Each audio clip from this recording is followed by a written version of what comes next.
बिस्मिल्लाहिर्रहमानिर्रहीम। Next topic is your registers. सबसे पहले हम ये देखते हैं कि what are registers and why they are used. Last time हम लोगों ने combinational circuit and sequential circuits के दरमियान डिफरेंस देखा कि there was a difference of a memory block between the combinational and the sequential. Combinational circuits आपके different logic gates पे rely करते थे, but in sequential circuits there was a block which was introduced which is memory, and उस memory block को हमने flip flop का या latches का नाम दिया था, लैचेस का नाम दिया था या फ्लिप फ्लॉप्स का नाम दिया था। फ्लिप फ्लॉप्स हमने कहा था बेटर है क्योंकि there is a clock involve in the flip flops. So the first problem was this कि जी एक मेमोरी ब्लॉक हो using the flip flop so we can store a single bit. हमने अब तक जितने फ्लिप फ्लॉप्स यूज़ किए we have observed it कि either we could set the flip flop और we can reset the flip flop. तो इसका मतलब है कि फ्लिप फ्लॉप्स का यूजेज ये हो गया कि we can store only a single bit. ठीक हो गया। But if we want to design multi-bit data means 4 bits, 5 bits, 6 bits, or suppose n bits, so n number of bits. So what we will do, flip-flop can store a single bit, either 0, either 1. मतलब ये देखिएगा ये reset state of the flip-flop और set state of the flip-flop.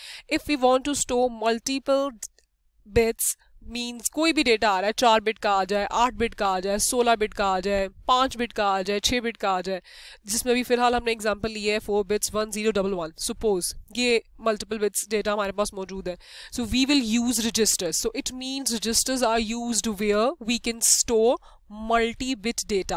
Flip-flops are used to store a single bit. With the help of the flip-flop, we will create registers, and registers are known as the same. वो भी memory blocks हैं, वो भी store करते हैं data, and they can store not a single bit, in fact more than one bit. A flip-flop is a 1-bit memory cell. To increase the capacity, we have to use the group of flip-flops, and this group of flip-flop is called register. जिस तरह हमने design rules पढ़े थे तो मैंने आपको last time बताया था कि अगर हमें एक ब्लॉक का ऑपरेशन पता है तो we can create multiple same blocks.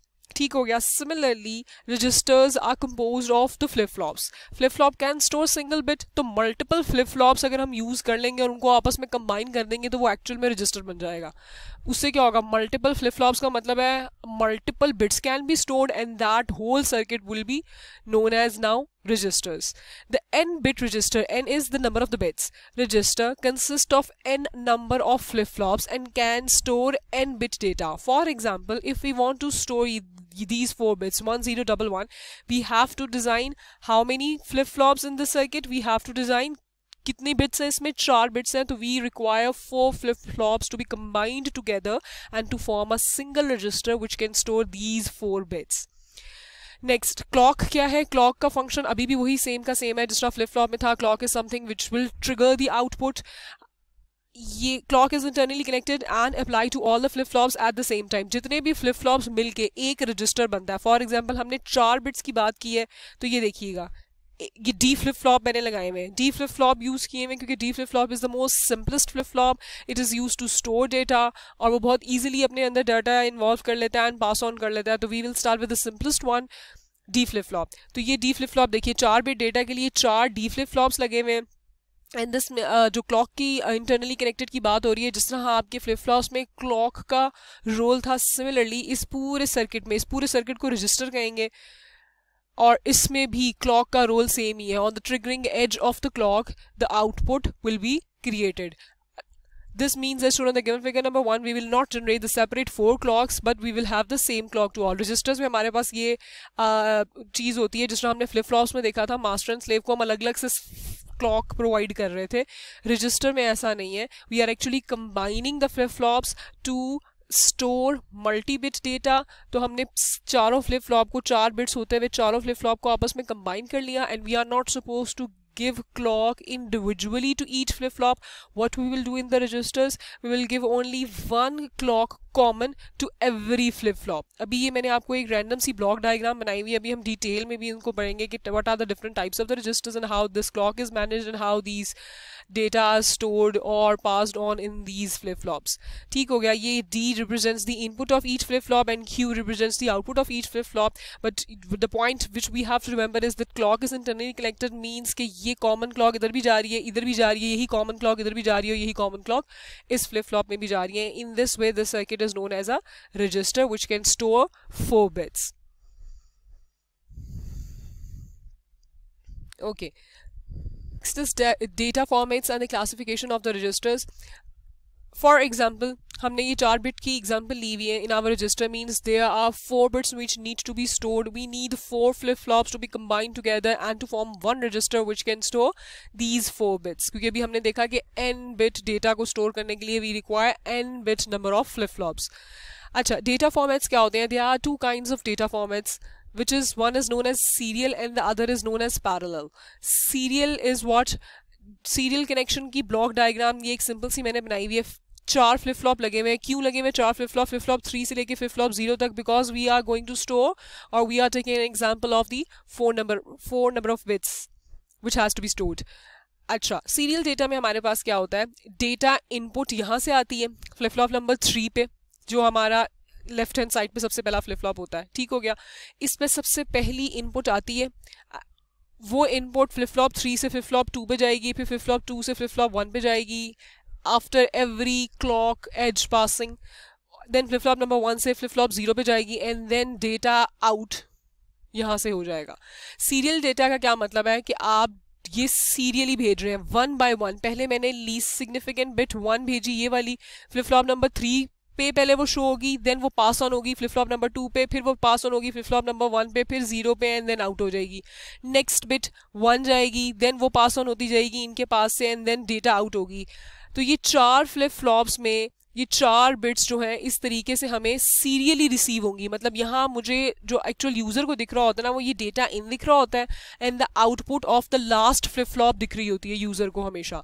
And यहाँ सीरियल में हमेशा हमें टर्न बाय टर्न बिट्स मिलेंगी. मतलब पहले ये 1 निकलेगा, देन जब serial in serial out, you must be familiar with this something, जो हमारा फिनोमिना होता है सीरियल इन सीरियल आउट. जो पहले बिट आएगी वो पहले निकलेगी, जब दूसरी बिट आएगी वो दूसरी निकलेगी, जो तीसरी पहले आएगी वो तीसरी निकलेगी एंड देन एंड पे जो मोस्ट सिग्निफिकेंट बिट आएगी वो अल्टीमेटली सबसे लास्ट में फ्लिप फ्लॉप नंबर 0 से आउट होगी. ठीक हो गया.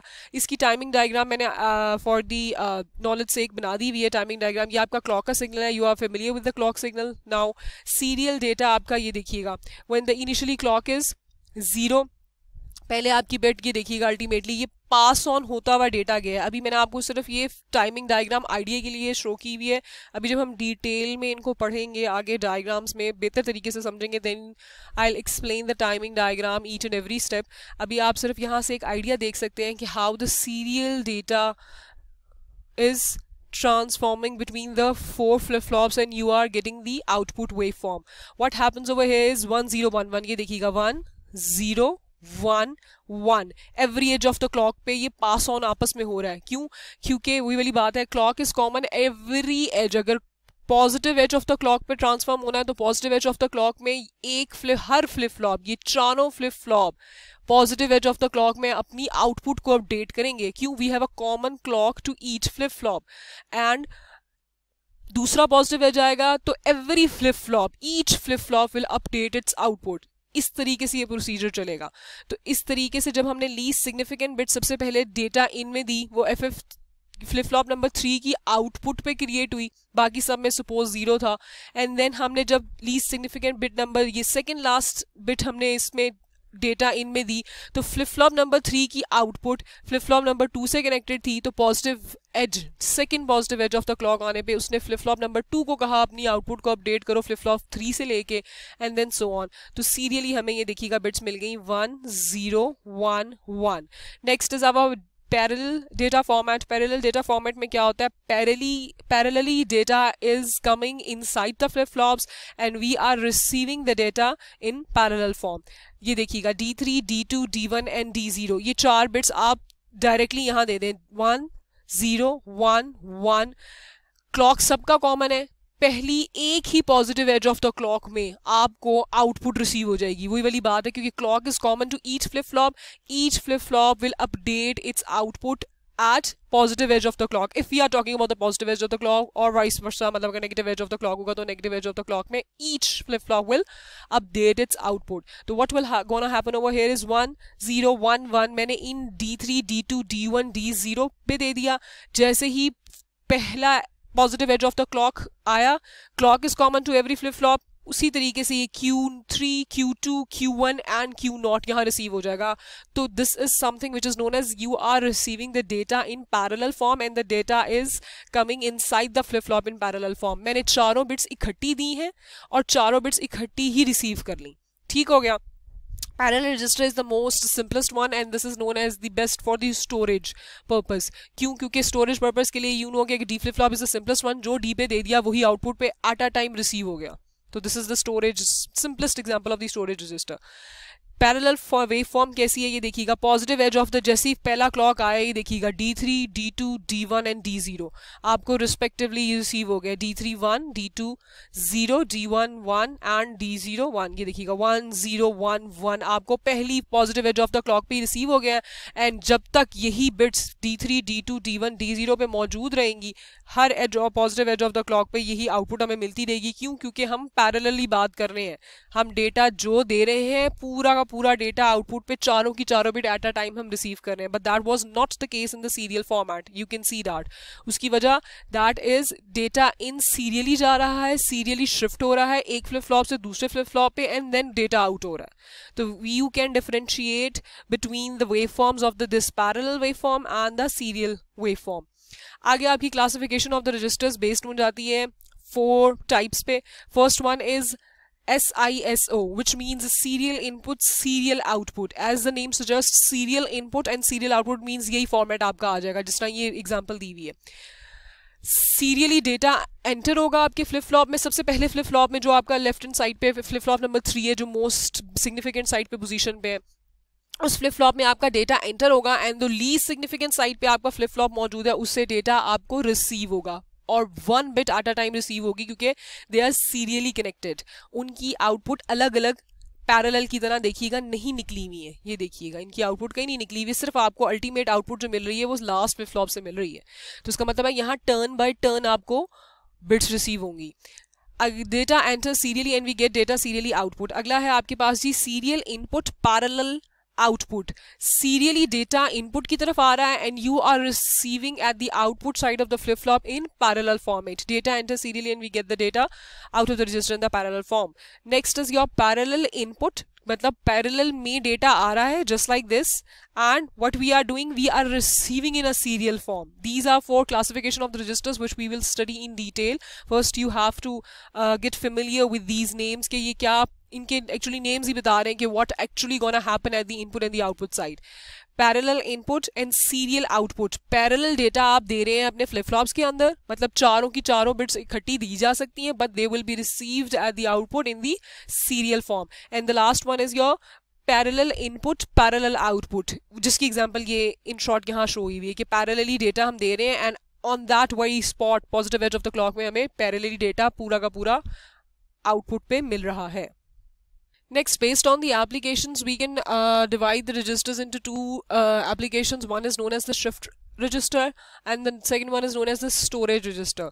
Shift register जैसे कि मालूम पड़ रहा है कि जी shift means there's something which is involved, shifting is involved in it. एक फ्लिप फ्लॉप से दूसरे फ्लिप फ्लॉप में किसी चीज किसी बिट का शिफ्ट होना.